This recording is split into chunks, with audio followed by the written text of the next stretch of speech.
That's all from us from Sunrise today. Let's go to the morning show. Sally and Larry. Nat, thank you very much. Of course, we continue our coverage of that breaking news. And a bus returning from a wedding celebration in the New South Wales Hunter region has crashed overnight, killing at least 10 people. There are fears that number could rise as many other passengers remain seriously injured. Emergency services were called to a roundabout over the Hunter Expressway at Greta around 11:30 p.m. The site is about a 2-hour drive north of Sydney, where the expressway joins Wine Country Drive. Let's go straight to our reporters at key locations. First to Matt Doran at the scene. Matt, what more do we know this morning?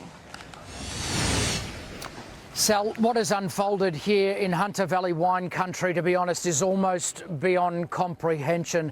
Families, at least 10 families, have been ripped apart on this long weekend.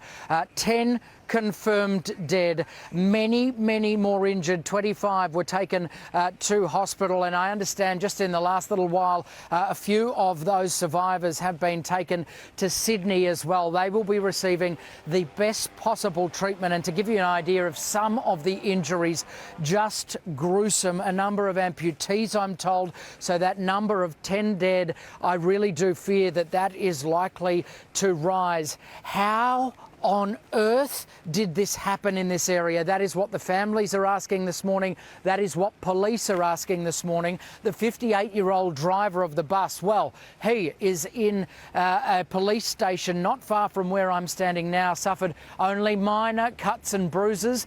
The police have been on record as saying he is likely to face charges. That is a major admission from police this early on into the investigation. Exactly what charges we do not know. The Prime Minister, Anthony Albanese, came out a short time ago expressing what so many others across the country are feeling right now: utter devastation. All of us know the joy of going to a wedding, a chance to celebrate dear friends and family. They are some of the happiest times that you can have. For a joyous day like that in a beautiful place to end with such terrible loss of life and injury is so cruel and so sad and so unfair. People hire a bus for weddings in order to keep their guests safe, and that just adds to the unimaginable nature of this tragedy. All Australians' thoughts go out to the family, friends and loved ones of those we've lost in such horrific circumstances. And to all those 25 in hospital, they are at John Hunter Hospital, but also many have been flown to Sydney for care. We're thinking of you and sending our best wishes for a recovery. So cruel and so unfair. Really simple but really powerful words there from the Prime Minister, and that's absolutely what is being felt by the families in this region.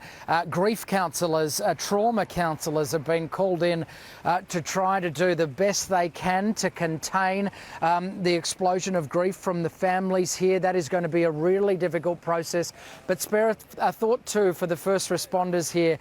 What they have walked into this morning, I understand, is potentially the worst road accident we have seen in New South Wales in about 34 years.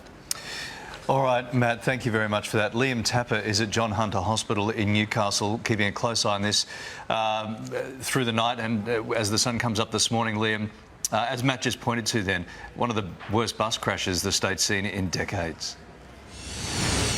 Yeah, 1989 is when you have to go back to, guys, just given the size and the sheer scale of what we have experienced this morning. It's absolutely heartbreaking. 10 people have been confirmed dead.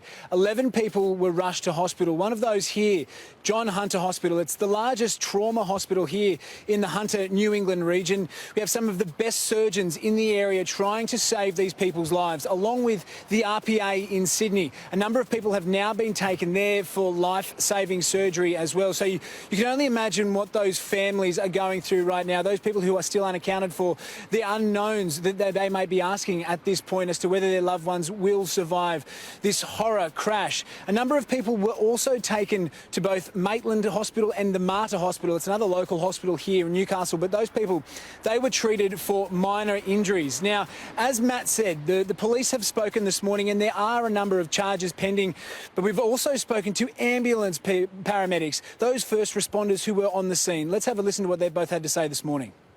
He's under arrest. He's been the driver of a motor vehicle collision where there have been fatal injuries, and there will be charges pending. My thoughts go out for all the family that are involved, and obviously the police are currently helping liaise to notify the family. And it's how your staff doing? I know we say that you do this every day, but not something to this scale. How are they doing? Oh, look, whilst they're paramedics every day of their lives, something like this is, not a job that they go to every day. So I'm incredibly proud of all the paramedics that attended. They did a fantastic job under the circumstances, and no doubt, they'll be reflecting, and we'll make sure that we have the right support there for them as well. And in the midst of a tragic and solemn situation, you have to say that I imagine many Australians will be waking up sad, but also proud of those first responders who were there first on the scene. Of course, the 58-year-old driver of the bus, he remains in Cessnock Police Station this morning with minor injuries. But here at the John Hunter Hospital, just quickly before we wrap up, I want to give you a bit of an idea. We spoke to a number of the nurses. We've spoken about the paramedics who did such an amazing job, but these nurses, these were the ones who were on the front line dealing with these injuries as they came into hospital last night, as this flood of patients were brought through the front doors into the emergency department. We had a chat with a few of them before. They didn't want to speak on camera, understandably, but the looks on their faces, they were absolutely heartbroken and said it was one of the toughest nights that many of them have had to endure in their careers. So you could imagine, guys, so much heartache and so much devastation this morning for so many people across the country. Yeah, a very tough night for all those involved. Liam and Matt, thank you so much for bringing us up to date, and of course we'll check back in with you a little later on.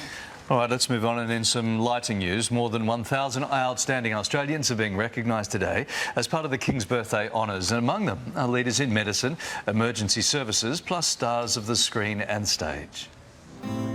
He brought joy to millions of people around the world.